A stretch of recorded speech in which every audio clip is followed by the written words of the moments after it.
তোহা সিদ্দিকী বলছেন মমতা বন্দ্যোপাধ্যায় সাপ হয়ে কামড়াচ্ছেন, আবার ওঝা হয়ে ঝাড়াচ্ছেন। একটু দেরি করে বুঝলেন। কলকাতায় ওয়াকফ অ্যামেন্ডমেন্ট বিল কার্যকর হওয়ার পরে উম্মিত পোর্টালে আমাদের ওদের যে প্রপার্টি, ওয়াকফ প্রপার্টি, সেই প্রপার্টিকে তারা পোর্টালে আপলোড না করার ফলে পশ্চিমবাংলায় যে ৮০,০০০ ওয়াকফ প্রপার্টি আছে বলে বলা হচ্ছে, অনেকেই উম্মিত পোর্টাল কমপ্লিট করতে পারবে না। কারণ ৪৬টা যে কাগজ, সেই কাগজ তারা সংগ্রহ করতে বা জোগাড় করতে বা দিতে পারবে না। তাই মমতা বন্দ্যোপাধ্যায় হিন্দুদের তো ক্ষতি করেইছেন, সর্বস্তরে ক্ষতি করেছেন, সেটা হিন্দুরা জানে, মুসলিমদেরও ক্ষতি করলেন।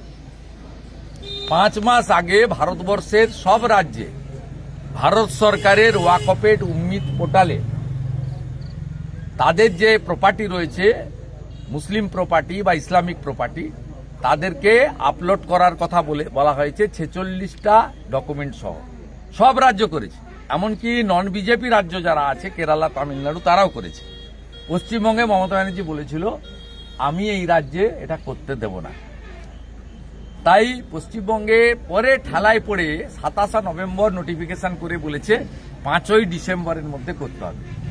ইমাম অ্যাসোসিয়েশনের নেতা বাকিবুল্লাহ ভাইরা এখন আবেদন করেছে বিজেপি, কেন্দ্রের বিজেপি সরকারকে, যে সরকারকে তারা বলে সাম্প্রদায়িক সরকার, যে আপনারা ৫ তারিখটা এক্সটেন্ড করুন, বাড়ান, নইলে আমরা উম্মিত পোর্টালে আমাদের যে প্রপার্টি রয়েছে সেই প্রপার্টিকে আমরা আপলোড করতে পারবো না। তারাই আবেদন করেছে।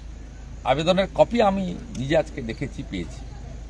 স্বাভাবিকভাবে আজকে পশ্চিমবাংলায় মুসলিম সংগঠন বা মুসলিম প্রপার্টির যারা দায়িত্বে আছেন, তারা বিজেপি পরিচালিত নরেন্দ্র মোদীজির সরকারের দ্বারস্থ হচ্ছেন, আর মমতা বন্দ্যোপাধ্যায় তাদেরকে ঠকিয়েছেন।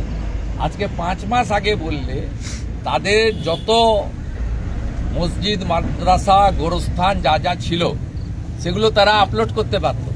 তাই মমতা ব্যানার্জিকে বিশ্বাস করার জন্য জাল আর গামছা দুটাই গেছে।